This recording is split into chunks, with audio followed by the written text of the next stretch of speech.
भारत की national airline air India पर आजकल बड़ा मुश्किल वक्त आया हुआ है और वो अब सोच रहे हैं कि सिंकियांग के पहाड़ों से जहाज उड़ाए जाएं और यूरोप और अमेरिका को कनेक्ट किया जाए। जी हाँ, आज की इस वीडियो में हम समझने की कोशिश करेंगे एयर इंडिया की तरफ से पेश किया गया एक माइंड ब्लोइंग मंसूबा जो उन्होंने भारतीय हुकूमत के सामने रखा है और कहा है कि आप चाइना की हुकूमत से बातचीत करें या लॉबिंग करें, कुछ भी करें, हमें चाइना का सिंकियांग वाला रूट चाहिए, उसकी एक्सेस। जब से पाकिस्तान ने एयर स्पेस बंद की है हमारे बड़े बुरे हालात हो गए हैं। आज की इस वीडियो में हम समझने की कोशिश करेंगे एयर इंडिया की ये मुश्किलात, ये चाइना का रूट जो इन्होंने मांगा है, क्या ये वायबल ऑप्शन है भी या नहीं। एयर इंडिया को पाकिस्तान की तरफ से एयर स्पेस बैन की वजह से क्या मुश्किलात का सामना करना पड़ रहा है और वो अब कौन से नए रूट्स का इस्तेमाल कर रहे हैं। इस हवाले से बड़ी इंटरेस्टिंग डिटेल्स हैं जो आज की इस वीडियो में हम समझने की कोशिश करेंगे।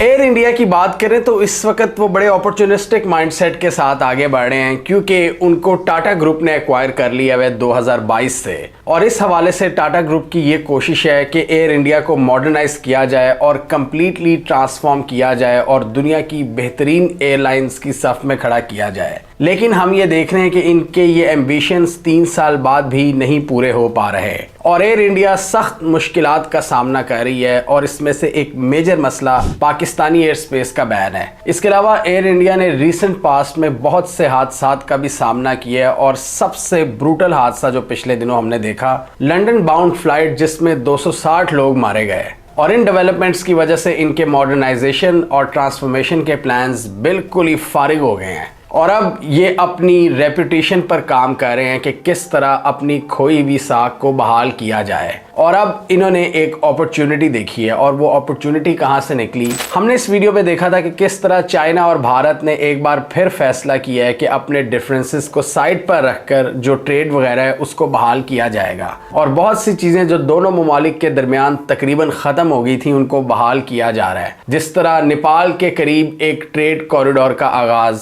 अपनी ओवरऑल ट्रेड में एक्सपेंशन और भारत और चाइना के दरमियान फ्लाइट रूट्स की बहाली। इस अपॉर्चुनिटी को देखते हुए एयर इंडिया ने सोचा कि क्यों ना हम भी इस मौके से फ़ायदा उठाएं और भारत और चाइना के दरमियान जो फ्लाइट रूट्स दोबारा खुल गए हैं हम यहां पर अपना फेयर शेयर हासिल करें। और उन्होंने भारत गवर्नमेंट के सामने ये दरख्वास्त रख दी है कि आप चाइना से रिक्वेस्ट करें कि तिब्बत और सिंकियांग की जो एयर स्पेस है वो भारतीय एयरलाइन को प्रोवाइड की जाए, यानी ये गुजरगाह हमारे लिए खोली जाए जहां पहाड़ों की ऊंचाई कई जगहों पर 20-20 हज़ार फुट तक भी है, 25-25 हज़ार फुट तक भी है। इस डेंजरस एरिया में ये जहाज उड़ाना चाहते हैं ताकि यूरोप और अमेरिका तक पहुंचने में आसानी रहे। अभी हम ये सारे रूट समझेंगे कि पहले क्या रूट था, अब कौन सा रूट है और नया रूट अगर चाइना मान जाता है तो वो क्या होगा। इन्होंने भारतीय हुकूमत के सामने अपना केस रखा है कि ये जो लॉन्गर फ्लाइट रूट्स हैं इन्होंने हमारी ऑपरेशनल कॉम्प्लेक्सिटीज़ को बहुत हद तक बढ़ा दिया है, हम काम नहीं कर पा रहे। याद रहे कि एयर इंडिया भारत में वो वाहिद एयरलाइन है जो कि मेजर इंटरनेशनल नेटवर्क को कवर करती है, जो मेजर फ्लाइट रूट्स को केटर करती है। तो इसके फ्लाइट रूट्स जब मुतासिर होते हैं तो भारत की पूरी इकॉनमी पर फ़र्क पड़ता है। ये एयरलाइन का सिर्फ नुकसान नहीं होता। इनके मुताबिक फ्यूल कॉस्ट अब 29% तक बढ़ चुकी है और फ्लाइट टाइमिंग्स 4 से 5 घंटे तक बढ़ चुकी हैं। इसमें ये ना सिर्फ चाइना की तिब्बत और सिंकियांग की एयर स्पेस चाहते हैं बल्कि इमरजेंसी एक्सेस भी चाहते हैं इन रीजन्स के जो एयरपोर्ट्स हैं जैसा कि होतान, काशगर और उरुमकी एयरपोर्ट्स पर। और उनके मुताबिक होतान काशगर का ये रूट इनके लिए एक स्ट्रेटेजिक ऑप्शन हो सकती है जो कि इनकी फ्यूल कॉस्ट बचा सकती है, इनकी टाइमिंग को बचा सकती है, इनका टाइम सेव कर सकती है।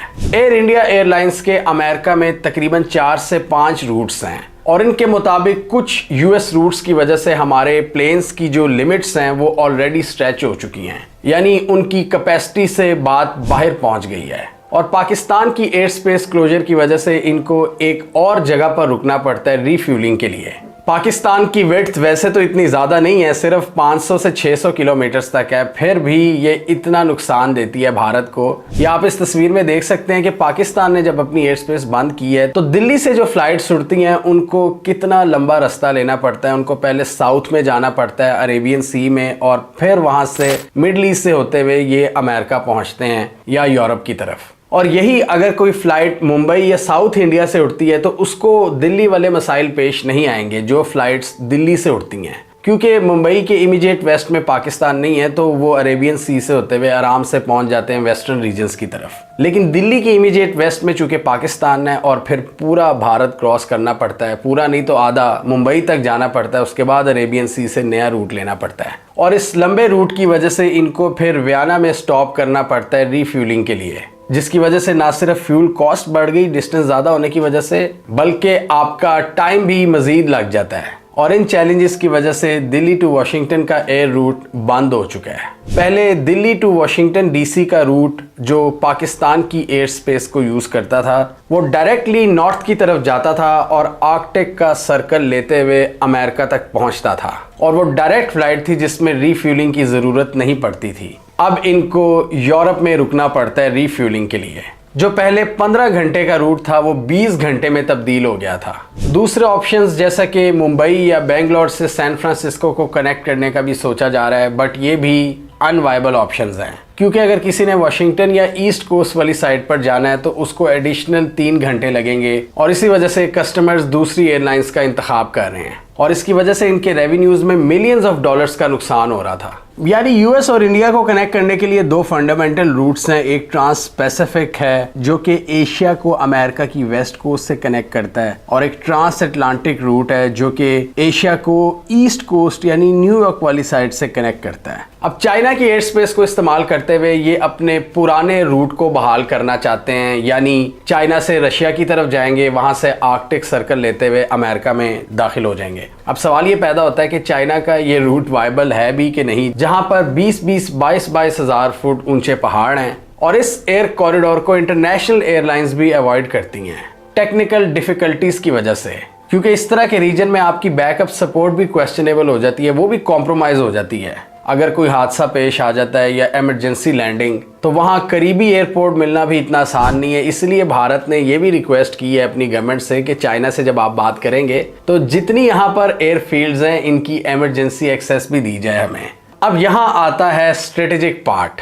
तिब्बत और सिंकियांग का ये सारा रीजन चाइनीज मिलिट्री की वेस्टर्न थिएटर कमांड का हिस्सा है, जो कि उनकी हिमालयन और इंडियन सेंट्रिक मिलिट्री कमांड है, जहां से वो भारत पर नजर रखते हैं और अक्सर भारत की फैंटी भी लगाया करते हैं। गलवान वैली में, लद्दाख में या कश्मीर में इनका एक ट्रबल्ड बॉर्डर है चाइना के साथ। और ये तो कश्मीर वाली साइड है, आजकल तो इनके अरुणाचल प्रदेश के हवाले से भी बहुत मसले मसाइल सामने आ रहे हैं चाइना से। चाइना अग्रेसिवली आजकल क्लेम कर रहा है अरुणाचल प्रदेश को। चाइना ने उस रीजन के अपने नाम रखे हुए हैं। चाइना कहता है कि अरुणाचल प्रदेश साउथ तिब्बत का हिस्सा है।